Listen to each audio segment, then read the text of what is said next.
Hey everyone, so here's a thought. Who said that you can't have fun with your food and that it can't be healthy? So let's try these barbecue mushroom sliders. So the first thing you're going to do is take your oyster mushrooms. Now oyster mushrooms, they give you a little bit of a different texture, so you're able to manipulate it in a different way than you would like your white portobello mushrooms and things like that. So I'm just taking my fork here, as you can see, and just stripping the mushrooms down so that they're in smaller pieces. You want to take your time with that. You might have to break it apart with your hands just to kind of get that consistency or that shape that you like, and it should look something like this when you're done. Now you can have a good amount from just 1 or 2 packs of oyster mushrooms. Next, you want to cut up a whole onion. You want to slice that up as small and finely as you can. You can use a processor as well to kind of dice that up a little bit easier, but I just decided to use my hands for this. Next, I'm going to take my good old avocado oil in my pan, and I heated my pan on about medium to low heat, and then I added in my mushrooms. I did add a generous amount of avocado oil, as you can see, just because I don't want anything to burn. And now I'm going to add in my onions on top of that as well. Now we're going to add in our minced garlic. The minced garlic, I took about 2 tablespoons of minced garlic. Not too much, but enough to get that flavor in there. Now, if you know me and you're going to continue to watch my videos, just know that I really don't tell you how much to use. Please feel what you feel and know what you know when you're making your food. You got to trust your hand always. So now, as you can see, I'm taking my Hickory smoked barbecue. Now, you guys know this is that Sweet Baby Ray's. You can't go wrong with that Sweet Baby Ray's. As you can see, I was kind of running out, so I used the rest of that in that bottle, and then I used another bottle as well, about half of it. And then I'm going to take my Worcestershire sauce and add that in as well, a generous amount. And then I'm going to add in my pink Himalayan salt as well. I used about 2 pinches of that and mixed it all together.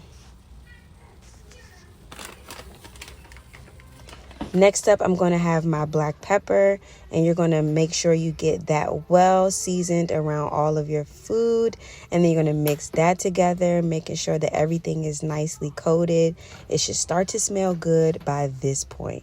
So mix, mix, mix, mix. Make sure everything is nice and coated. Next, I'm going to add in my garlic powder and onion powder. Like I said, use a generous amount. Let your hand guide you. I'm not going to tell you what to do. Just make sure that that food is seasoned well. We don't want no bland, dry food, y'all, especially not for no barbecue sliders. Next, I'm going to add in my jerk seasoning. Now, this is something that you can do, but you don't necessarily have to do. I just felt like this would be a good flavor on top, and I didn't add too much there. But I added just enough to kind of spruce things up. And so once I got done, it should look like this. Like, y'all, I know y'all see that. That looks so, so good. All right, so now we're going to go into making our garlic butter to go on top of our bread. So I took about a half a stick, about 3/4 of a stick really, because I added a little bit more after this. I added in 1 tablespoon of garlic, minced garlic, and then I added in my parsley. I put that in the oven for about a minute, and this is how it turned out consistency wise. See, it's a good amount for the amount of bread that we use. Now, I just used regular wheat rolls, but if you have Hawaiian rolls, you can also use that as well.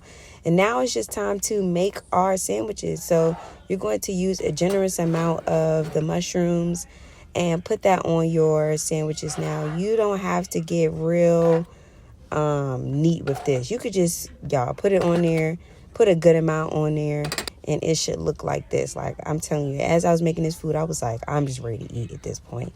So now it's time to put our cheese on top. I was about to put the buns, but I was like, hold up, I forgot the cheese. So I'm using 2 different types of cheeses for this, and it turned out amazing. Now I'm adding in my buns finally. So you're going to take your buns and put that on each one of those. Make sure they're covered well, and then now it's time to add our garlic butter on the top of the buns once you're finished. So I just use this little spatula that has this little, I don't even know what this spatula is called, y'all, but you know, if you have one of these, then you're good. If you don't, just use like a spoon or something so you can get all of that on there. Now, be generous. You don't even have to worry about running out because we made enough of that garlic butter. So put it on there until it looks like this, like it's shining and glistening, ready to go into that oven. I preheated my oven to about 325, and then I put that in the oven for about 10 minutes. Y'all, at this point, I'm just like, this food looks amazing. So afterwards, this is how it came out. It looks so, so good. Look at that cheese. Look at everything melted. You can even go ahead and add some more garlic butter on the top afterwards because it is kind of sunken into the bread. And voila, like y'all, when I say this was so good, like 10 out of 10. Follow, like, subscribe for more